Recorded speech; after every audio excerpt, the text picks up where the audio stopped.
Our students are the future. How we advance innovation and impact and approach equity in their classrooms will determine how we thrive as a world community. The status quo just won't cut it. That's why we're here to break the grade. Hello, breakers and difference makers. I'm Josh Chernikoff, host of How I Broke That. I'm a two-time entrepreneur in the education space, and I've successfully exited both of those companies. I've experienced my fair share of breaks in my life, and I'm here to bring my signature approach to my new show, Breaking the Grade. I'm embarking on this special journey alongside my good friend and mentor, John Gamba, Director of Innovative Programs and Entrepreneur in Residence at Penn GSE. In our podcast, you'll hear from emerging business owners in the education space who are working to transform education as we know it. Tune in as we hear about industry trends, unique principles and practices, and the attempts that have and haven't worked for our grade-breaking guests. So fellow entrepreneurs and educators, what do you think? Are you ready to take a hammer to the education space and break the grade?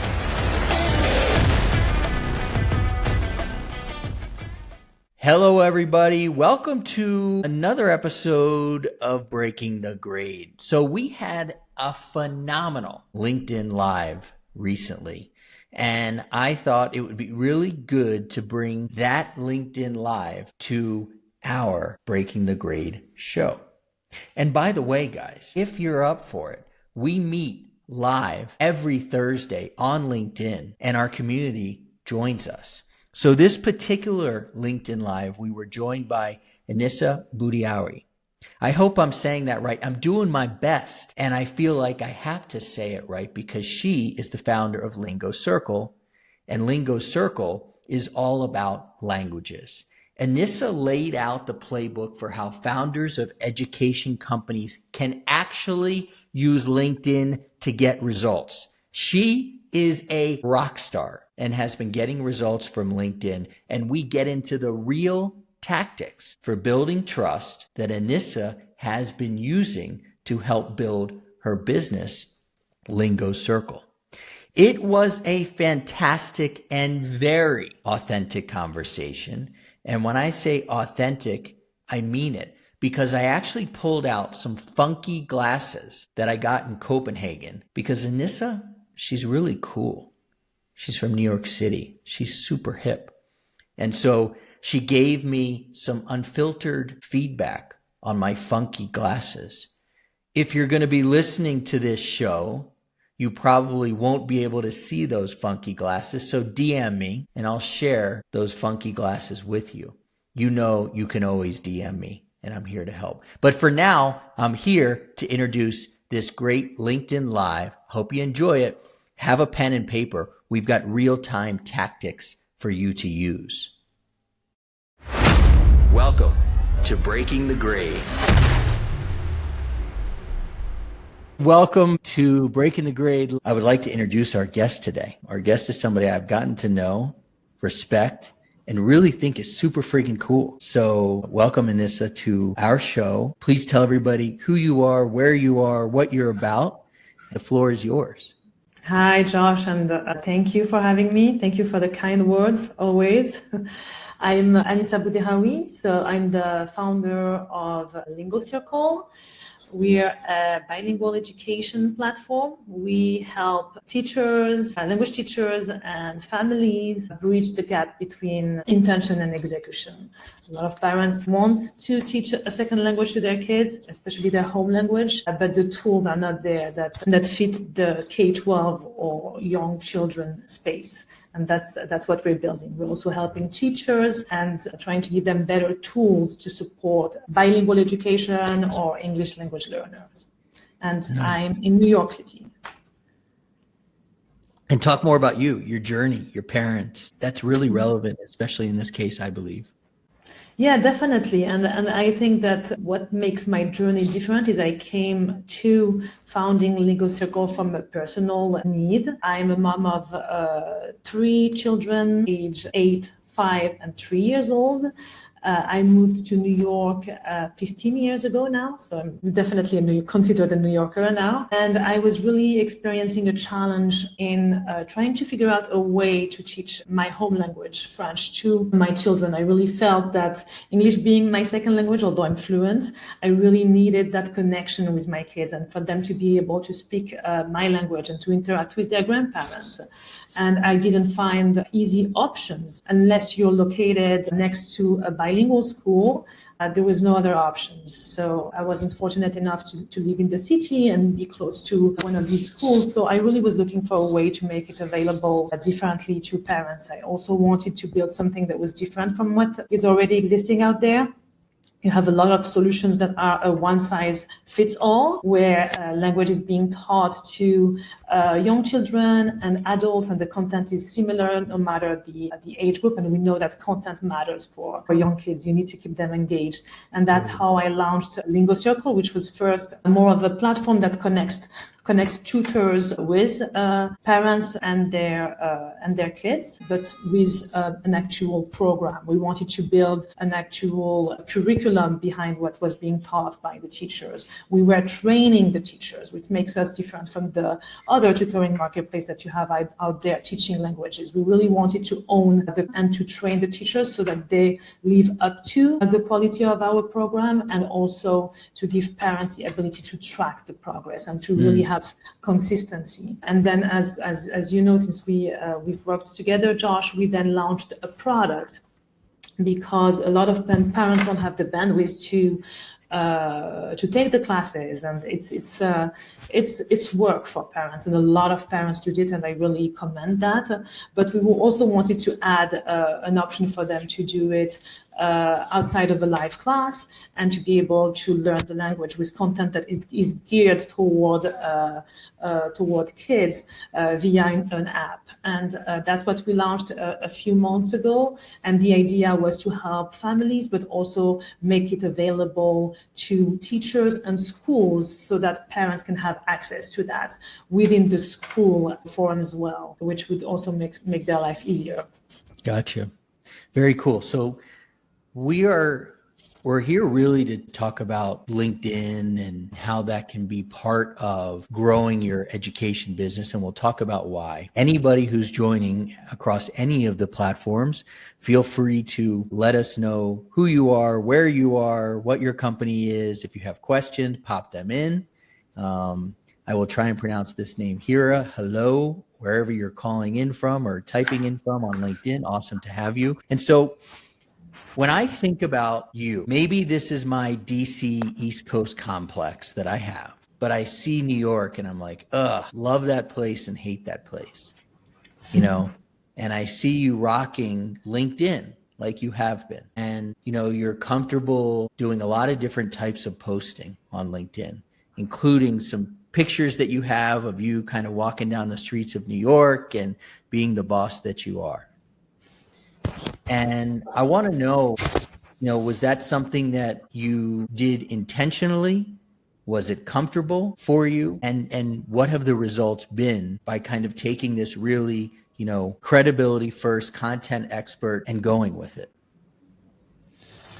I don't know if it was easy, Josh. It's really, I think you have to put yourself in a mindset that, okay, I'm going out there, and as soon as you start posting one piece of content that actually exposes you, because, okay, I'm going to add a picture, because of course we know that once you have a picture, it gets more visibility on the LinkedIn algorithm. I think you gain more confidence and you own your voice more, and then you really own your message. And it's just exhilarating to know that your opinion matters and you're going to go for it and share it on this platform. So it does come with getting started, and then the confidence comes. And there's always, when posting on LinkedIn, you always feel a little bit, worried about what everybody's going to think. Everybody gets that. I know it. And you just have to get past that point and really just get out there and start posting. And the more you post, the more confidence you gain. Is there some tips that you can provide to people who have not necessarily taken this step, beginning to leverage LinkedIn for credibility building, for people to understand your story, for you to give them value, for them to get started? You know, what are the first steps that they can take so that they can create a system? Because you clearly have created a system with your team.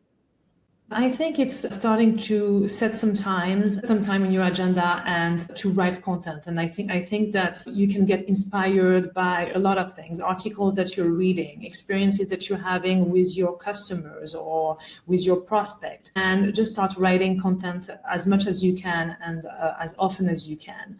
And then just schedule this content, and really it's all about consistency. I think it's also important to engage on LinkedIn, and it's not just about posting. You need to engage with other people that are posting on LinkedIn, comment, and that's a very important piece of it. I think we've discussed it before, and that's often neglected, but it's really what drives engagement, because the more you engage with other people post, then they will also engage with yours. That's a great point. And you're right. It is often neglected, and it's the commenting part. And that is another way to kind of step in to kind of LinkedIn. If you're not ready to post and you're still trying to figure things out of how that feels comfortable to you, you can support other people by commenting. You can potentially follow subject matter experts in the space, people you admire, and when they post, you can comment. So here has a question here about some tips to grow the connections on LinkedIn and get a good job ASAP. I don't know if we're necessarily here to kind of tell you how you can get a good job ASAP. A good job is, kind of relevant anyway. But what you can do is follow people. And when they do post, you can comment. And that's a way of growing connections and starting to build relationships past, do you just want to be a part of my LinkedIn network? Do you have a process with your team that you do that is helpful? And obviously, again, you're doing this at scale right now, but is there a process? Are you using a specific platform? Are you using a spreadsheet? Like, how are you kind of really doing this in an organized way, like going to the gym? How are you doing yes. So I don't have a fancy system right now. I'm using definitely a Google Doc where I line up all of the contents for the month ahead of time. I review every content, make sure that it speaks to my audience, of course, and my ideal buyer and my ideal customer. It's very important. And I make sure that the content is engaging. And really, if we get back to what it would be for education company, it's really just making sure that the content is not just informative. It has to be intentional. It has to build trust and urgency. But for the process, it's really very basic. It's just about lining up the content for the month so that it's ready, and then scheduling the content ahead of time, and making sure that we're engaging when the content is actually posted. Yeah, that is so critical what you talk about there, which is getting ahead. If you don't get ahead, whether it's your LinkedIn or, producing a show, if you don't get ahead, you're going to feel like you're behind all the time, and that's not a good feeling. So I think that's a great tip there, getting ahead. Was there kind of an aha moment for you when it came to LinkedIn where you said, this is something that I'm really going to leverage, I'm going to be intentional about it? And what was the signal that you got that said, okay, I'm going all in on this? I think that as I started posting more and more and having my voice heard and basically building my personal branding around what I was building at Lingo Circle, I started having people reaching out to learn more about what we're building. People congratulating me as well for doing so well with Lingo Circle. And that was definitely an aha moment where I realized that this piece of personal branding and building in public is critical nowadays for a business owner, for a founder, and especially a startup founder. It's a very easy way to bring awareness about your brand, and also just put your persona, your founder persona, forward outside world. Yeah.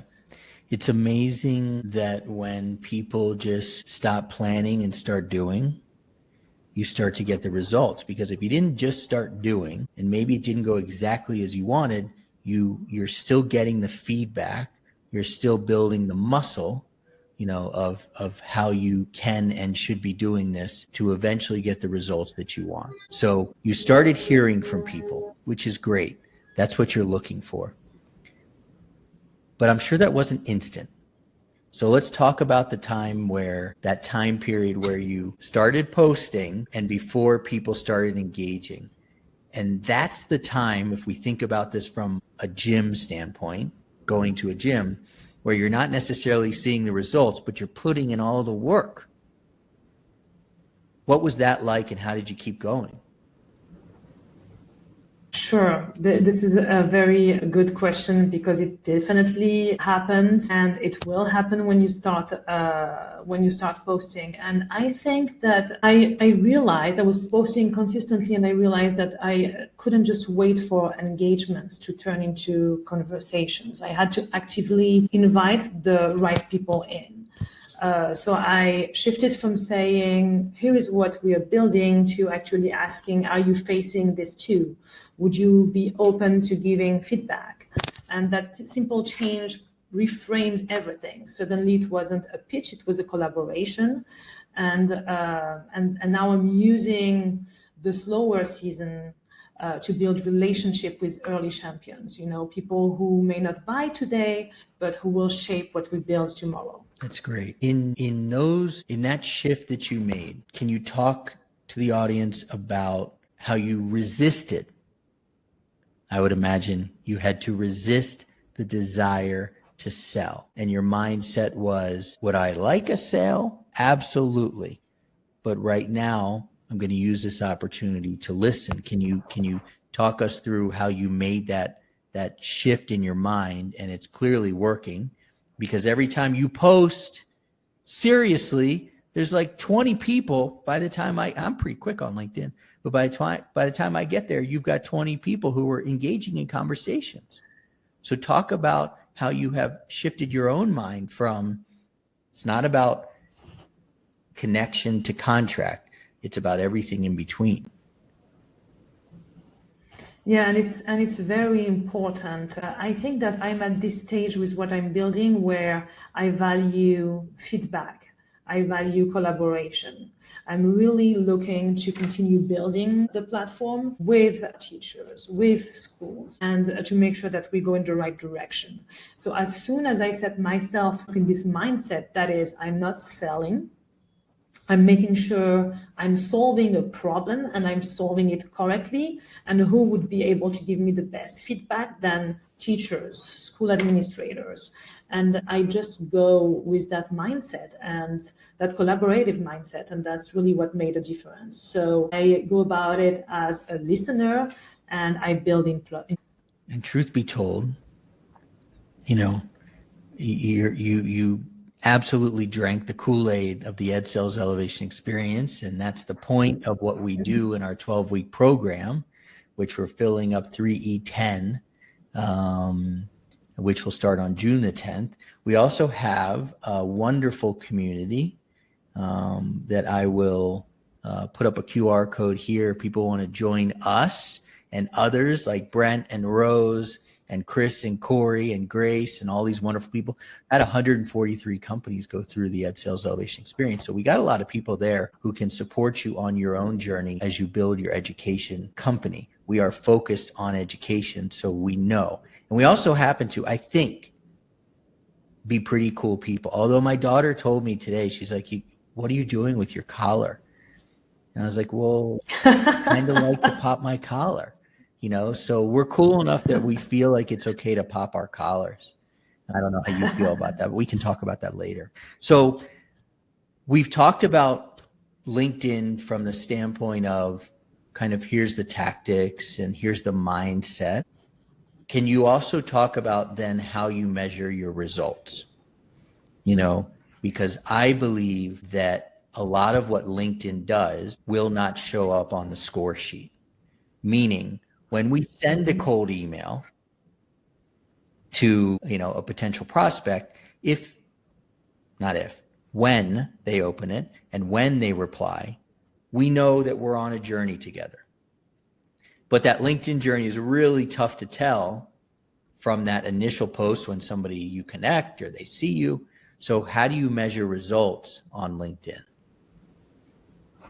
And that's actually a great question at this stage. At this stage, I'm actually tracking conversations and not conversions. Nice. So here is what I focus on. Are the right people engaging with my posts, right? Are they admins, curriculum director, ELL leads? To me, that's an important metric. Are people saving or replying to posts and DMs? Because that will show real interests. How many DMs lead to real conversations or discovery calls? And then is the content I'm creating generating warm intros or referrals from others in my network? So it's less about likes and more about signals of intent. And ultimately, are we opening doors that will lead to meaningful pilots? And back to kind of the tactical approach here, because I don't want people to think this is, at least in the beginning, doesn't have to be an incredibly complicated thing. What are you using? Are we using Google spreadsheets? What are we using to track this? Exactly, that's using, as I said earlier, Google Doc to prepare all of the content, and then an Excel spreadsheet to track DMs and responses and meetings that were actually conclusive or that actually happened, conversations that happened, because again, that's super meaningful. And we worked on that, Josh, in the Raise Your Hand campaign, but very simple processes at this stage. And of course, we're using LinkedIn Premium for messaging. Sure. Okay. Now, I want to talk absolute friggin' results in the sense of I need to get this deal closed, or I need to get this person who ghosted me to reach back out, because this is the time of year. You know, it is, it's May 22nd, right? I think. Yeah, it's May 22nd. And, now's the time where you really want to be closing those deals with the schools. So you have deals that we've all experienced this where we totally thought that deal was going to close, and then we never hear from them ever again. We're having a conversation, and somebody's ghosted you. So if somebody were to come to you on the streets of New York, and say in a very New York accent, how am I going to get these deals closed right here and now using LinkedIn? What would you say? Well, in terms of following up with someone that ghosted you, I would say I don't follow up with pressure. I will follow up with context and relevance. So instead of just saying, I'm just checking in, I'll say, we've made a few updates since we last spoke, and I wanted to see if this new direction might be more relevant for your team. Or I'll send a quick note. I saw that your school is expanding its bilingual program. I'm happy to share how we're supporting others in this space. So the goal isn't to chase them, it's to give them a reason to re-engage. That's awesome. You saying that reminds me of how effective that is. Just hearing it. And, I often in the Ed Sales Elevation Experience, you heard me talk a lot about golf. And the interesting thing about golf, when you swing easier, the ball goes further. And, a lot of people would think that the harder you swing, the further the ball goes. And I feel like you are in such a, I think they say like a flow state with what you're doing right now, because you have clarity in your communication. You have confidence in what you're doing. And so you're not chasing now. People are coming to you because they're interested. Is that obviously, business is still business. It's still tough every single day. But in terms of what I just talked about, that flow state, are you feeling that right now?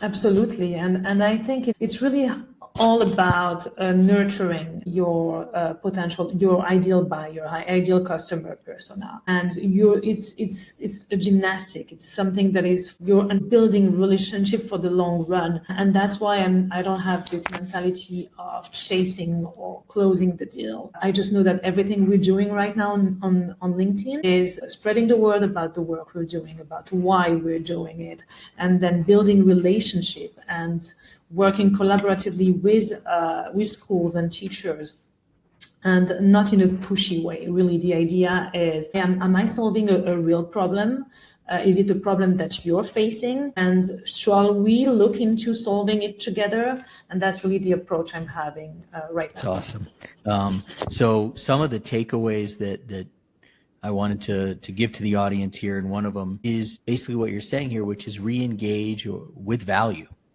You know, if somebody has ghosted you or for whatever reason, and by the way, folks, they don't ghost you because they don't like you. You don't even know them that well. They ghost you mainly because people are busy, especially in the school space this time of year. So re-engage with value the way you would want that. Authenticity outperforms salesy every single day. Go check out the picture of my guest walking down the street in New York City. That is authentic. I love that picture. Credibility content converts, which means give good content, not just about your product, but begin to coach people. You know, if your audience needs the help and you can give them help, start coaching them. Focus on trust, not just tactics. Tactics aren't going to do it. Trust is what is going to get somebody to potentially respond because they see that there's a subject matter expert in front of them that can help them. So I wanted to transition a little bit to talking about the Ed Sales Elevation Experience because we're in the middle of this open cart.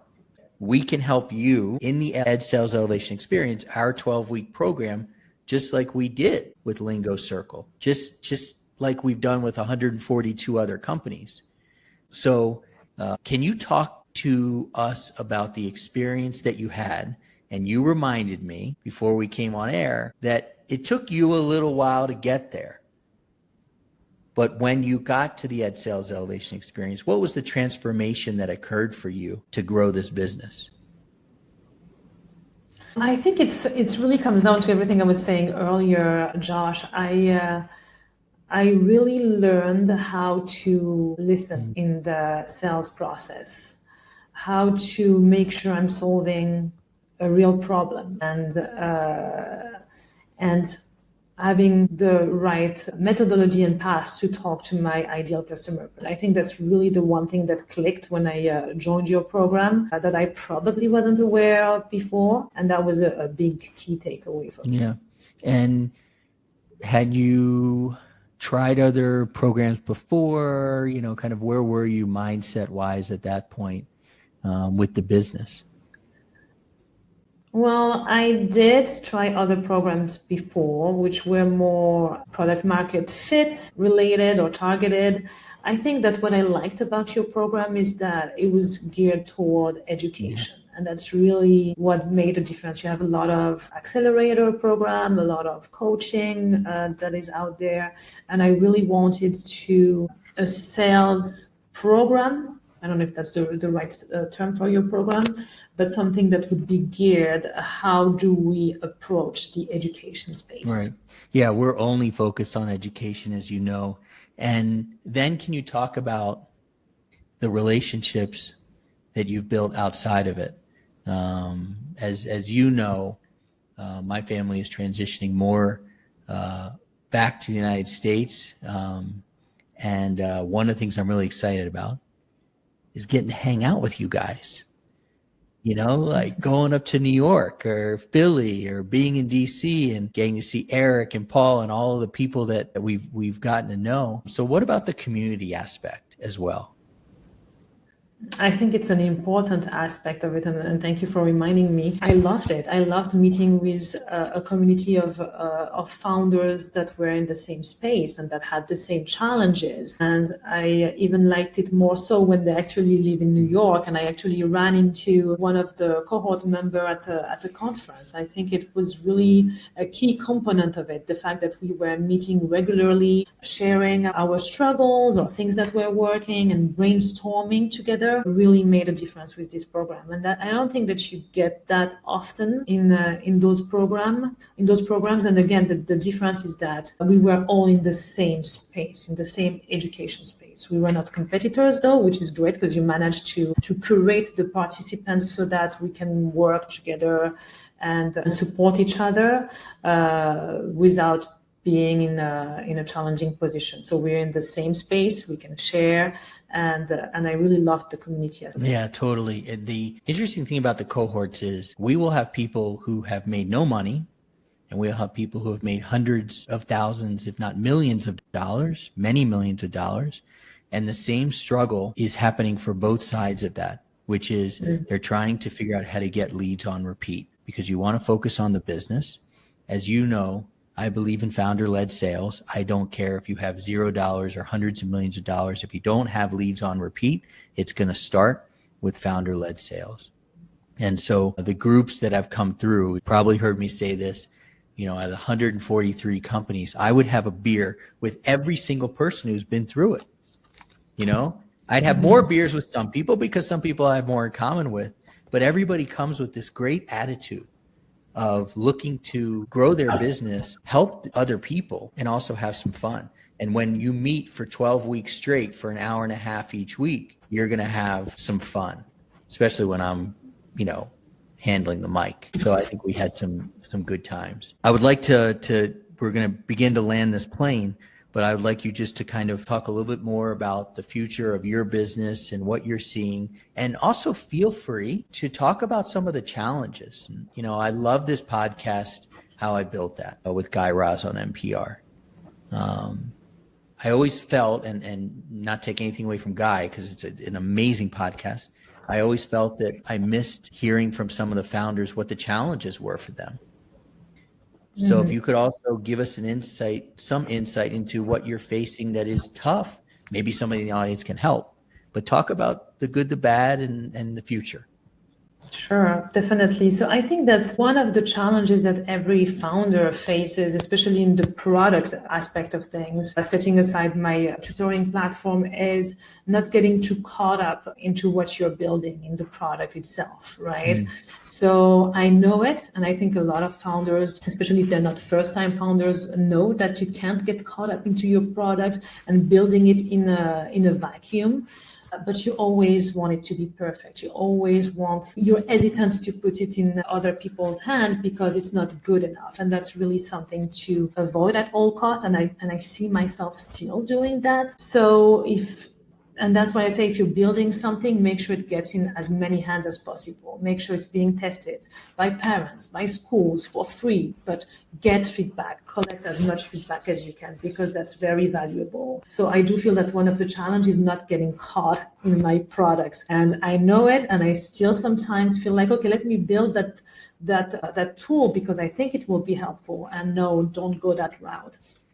Really make sure that you're building with intent and that you're building with the actual stakeholders and with their feedback. Product is very important to build in a collaborative way with your ideal buyer. And then how do I see Lingo Circle moving forward? I think that I do see Lingo Circle helping families and school teachers help better the actual bilingual education outcomes. I do want kids to feel empowered for speaking a second language or for not being able to speak the first language, the language that they're speaking in the school correctly. I want their voice to be actually heard. And I'm working on two aspects of language learning right now. I'm helping families that want to share their home languages to their kids. And this is, okay, I speak a second language and I should embrace it. But I'm also very adamant in helping English language learners and students that have difficulties in schools or that are perceived to have difficulties in school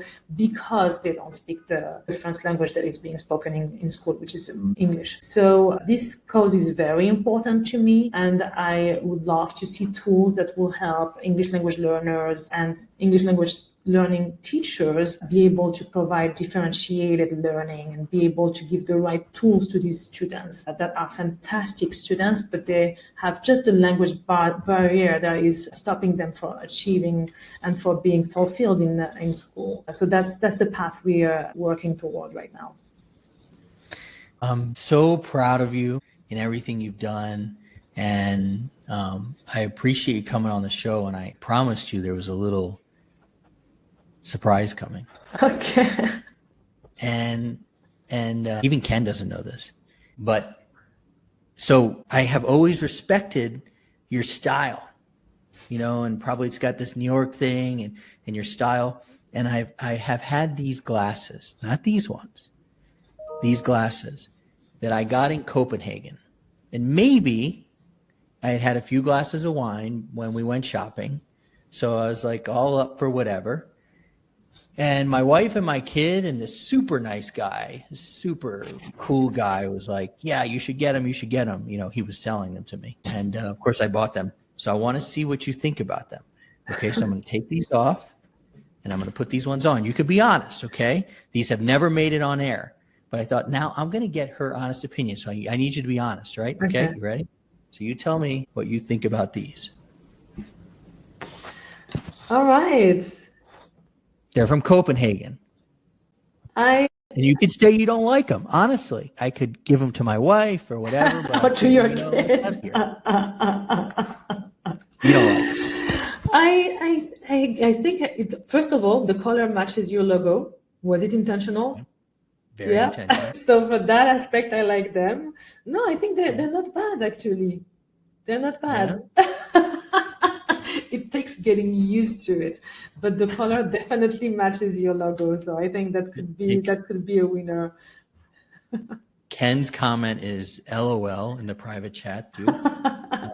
Getting used to. I appreciate that. That's good. I wonder if that's how people feel about me in general. It takes getting used to. No, I don't think so. Well, I'm gonna keep these on the rest of the show here, and but yeah, they're my most expensive glasses, and they've never seen the light of day. And I thought today, I'm going to see if I can get an honest opinion outside of this house of what they look like. So I think I got my honest opinion. What was the house? They actually really like them. Okay. But at the same time, we're always up for, look, my collar's popped, like if I was walking down the streets of New York with these glasses and this collar, I'd probably get punched in the face. New York. No. That's the thing. We got a comment that I like them. Yeah, John. You know what? And John lives in Naples, Italy, right? Mm-hmm. So he's like, these are very Euro, right? So So I appreciate that, John. Thank you. So I've got an LOL. They take getting used to, and an I like them. But just to go back to New York comments, you would never get that in New York because people embrace difference. So you would get, I love your glasses. That's what you would get in New York. Cool. Mm-hmm. I guess I'm thinking about my own buddies who are from New York, like my buddy Mark Viso, who's from the Bronx, and he would walk up to me and be like, you look like the world's biggest idiot. That's cool. All good. Okay. Paul King, I look like I root for the Knicks. Okay. I'll take it. So I'm not sure if that's a yes or a no from Paul, but can you give us a yes or a no, Paul? Because so far we've basically got no answer, but I'll wait for it. So I wanted to pull a little surprise and just have some fun. I knew you'd be able to hang with it. So listen, I really, truly appreciate you coming on the show. I think that you have really embraced who you are.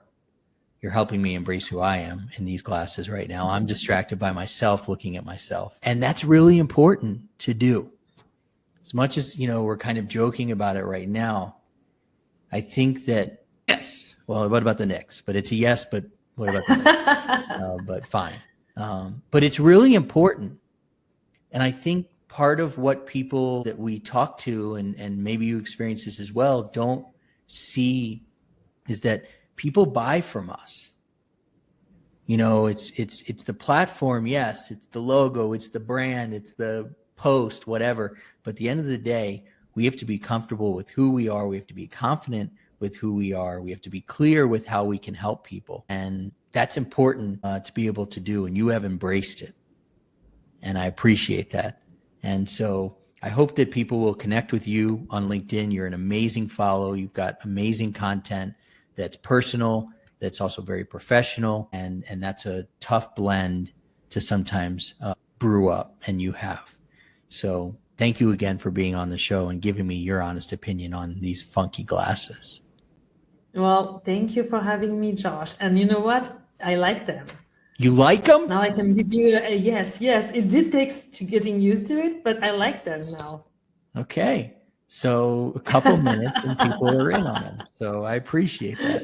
Truly, it's wonderful. It's wonderful having you on the show, and it's really. I'm looking forward to being able to like hang with you at Tech Week in New York. And by the way, January the 6th is the Catalyst event at University of Pennsylvania's Graduate School of Education. And if you can make that, please do.